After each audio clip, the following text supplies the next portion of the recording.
Oh, we got the Avatar Frontiers of Pandora Is review. upon us, and Awak rises. Somebody got to play it, and somehow we're gonna watch it. Navi neural braid and jamming it directly into the base of James Cameron's skull, Avatar Frontiers of Pandora is pretty much your best option for taking a virtual tour of the stunning alien moon of Pandora.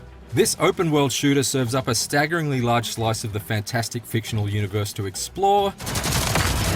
However, hidden amongst all that beauty is a disappointing amount of bloat, with copy-pasted enemy outposts and facilities that made venturing off the main story path far less rewarding than it has been in recent landmark adventures such as Elden Ring or the last two Legend of Zeldas.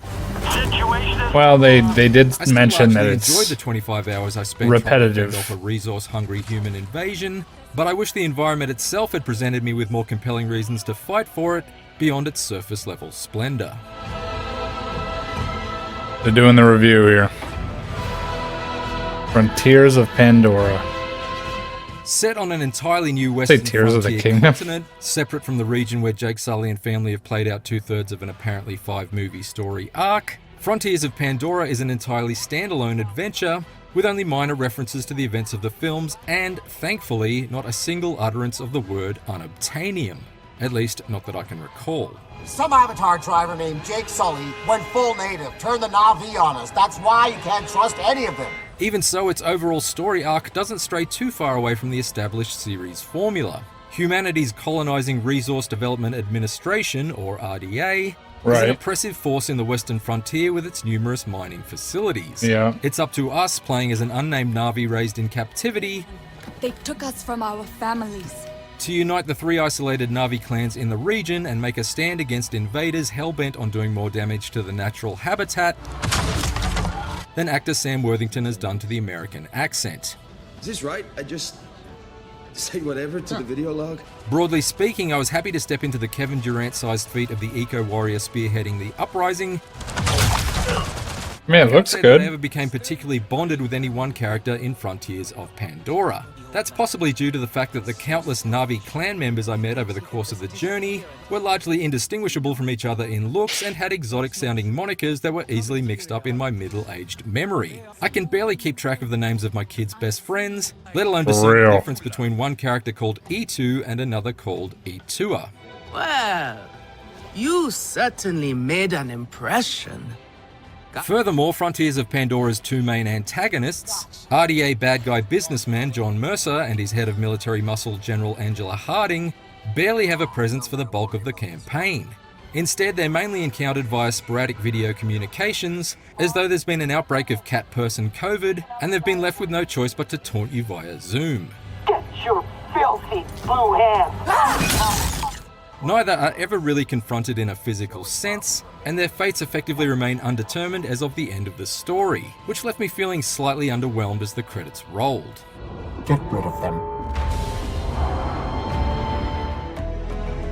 Dances with viper wolves. The Western frontier itself, though, is truly remarkable. I was gonna say, it looks really good. Genuinely breathtaking environments to explore, and thanks to the hyper agility of your Na'vi character, it's a real joy to experience at speed. It's exhilarating to whip along the tops of long, twisted branches and through hollowed out logs, huffing the spores of special plants that temporarily boost your momentum and transform you into a blue blur that would make Sonic the Hedgehog turn an envious shade of green. Frontiers of Pandora's world certainly feels alive as well, with flowers that bashfully withdraw their stems as you pass by, and pods that spit their seeds when you approach as though you just surprised them with a particularly hilarious joke. Because this vibrant ecosystem is so full of life, there's naturally a great deal that can be harvested and killed in order to gather the resources required to prepare stat-boosting meals and craft mods for your Na'vi weapons and clothing. I enjoyed the tactile way you harvest flora by tightening your grip on it with the right trigger and swiveling it to the point of least resistance with the left thumbstick. It's the first time I've used this sort of mechanic to pick fruit instead of locks, and it feels consistently satisfying when a piece of fresh produce suddenly pops off the vine. I didn't get too deep into the hunting side of Frontiers of Pandora though, and mainly stuck to killing animals in self-defense, like the snarling packs of viper wolves that regularly disrupted my morning jungle jogs. But one look at the Hunter's Guide in the pause menu reveals a lengthy list of potential prey to track down, And although it's not really Oh, my wow. style to slaughter space cows, I do at least appreciate the thoughtfulness applied to the design of Frontiers Yeah. of Pandora's Yeah, that's cool. ecosystem. Like how if you can kill an animal cleanly with one arrow, you can claim the best version of its meat for cooking. Thank you for these gifts. I don't think the animal was very On the other thankful. hand, if you use a machine gun, it will end up being completely spoiled. Disharmony. Pandora looks amazing when scrutinized up close, but it arguably looks at its best when viewed atop an Ikran Yeah, that's dope. soaring through the skies above it. And once I'd bonded with my winged steed some 5 hours into the story, I pretty much chose to travel by air at every opportunity I got. Admittedly, piloting the Ikran doesn't quite nail the awesome sense of speed here that it conjures up in the films, but they're still supremely useful for wiping out smaller RDA installations from above. And it really can't be understated how consistently Wow, what a exhilarating it is map. to Did leap you off a see cliff's that? edge and plummet towards terminal velocity, only to tap a button and have your loyal Ikran swoop in to catch you and carry you to safety. That's on its super back. cool. I don't want to be out. Since you're basically only wearing a loincloth and a snarl, you're pretty vulnerable to the attacks from the human forces that guard every RDA installation you're tasked with taking down. So it's just as well you have both primitive Na'vi tools and high-tech human weaponry at your disposal.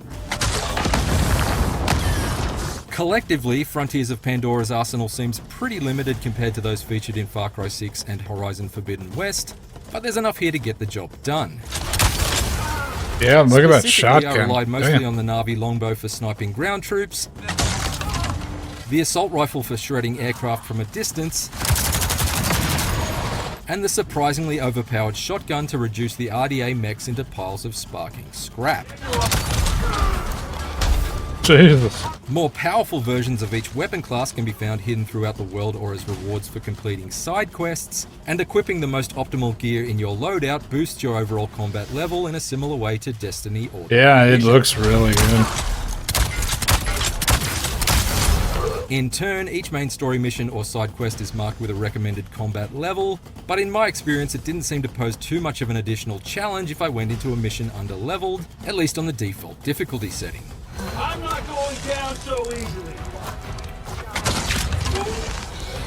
It certainly He helps says, that I'm not enemy going down AI is so generally difficultly. pretty dim, No, and some of the so special easily. abilities you can unlock in its skill tree can be easily abused. Once I gained the ability to punch through the cockpit glass and tear mech pilots right out of their harnesses, Wow. I proceeded to forcefully eject each and every one of those fools like they were Nickelback CDs mistakenly inserted into my car stereo. okay. Alright. Fire over here!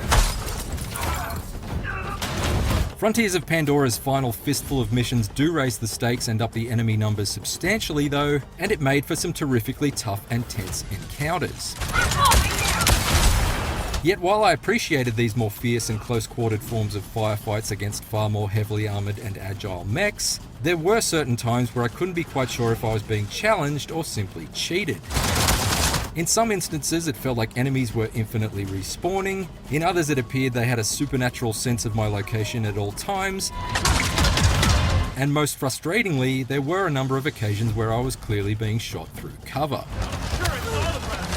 On the whole, Frontiers Yeah, of but that Pandoria happens. is mostly solid, but it doesn't really evolve in any substantial ways over the course of the story, and it never quite feels as freeform as the Far Cry series at its best.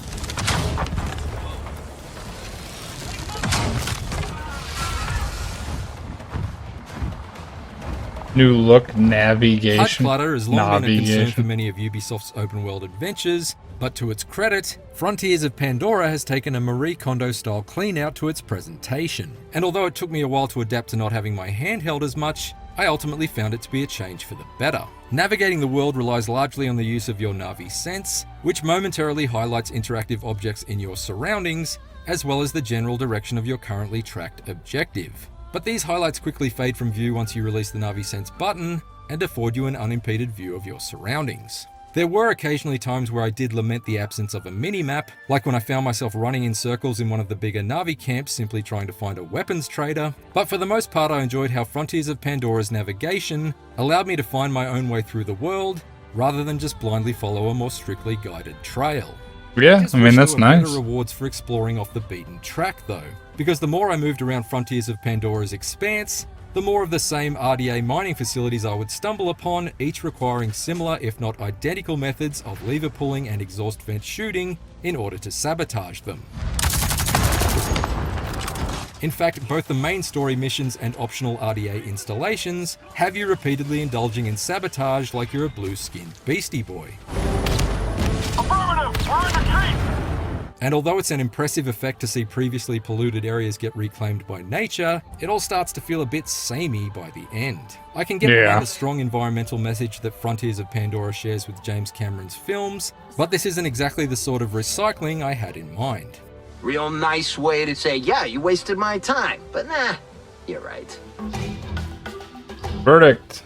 I'm gonna say an 8. Avatar Frontiers of Pandora features a stunning... Maybe a 7. I'll say 7. Countless enemy bases to destroy and 7 or an 8. side quests to complete, and no shortage of exotic flora and fauna to harvest and hunt. However, its combat is pretty one-dimensional, its mission design is a bit on the repetitive side, and its environment is generally lacking in any major surprises 7. beyond visual splendor, meaning that Avatar Frontiers of Pandora is a solid shooting adventure. Oh, your boy! I called it too. For more IGN reviews, check out our verdicts on Lethal Company Early Access and Steam World. Lethal Company, that's the one everybody's been playing. I've been seeing a bunch of it. There you go. IGN, hire this man. Damn right. I told you. I've learned their review system. Like, I haven't even played the game, but after everything he said, I knew exactly what he was going to say. There you go. That's the Avatar Frontiers of Pandora review from IGN. Looks good to me. I don't know.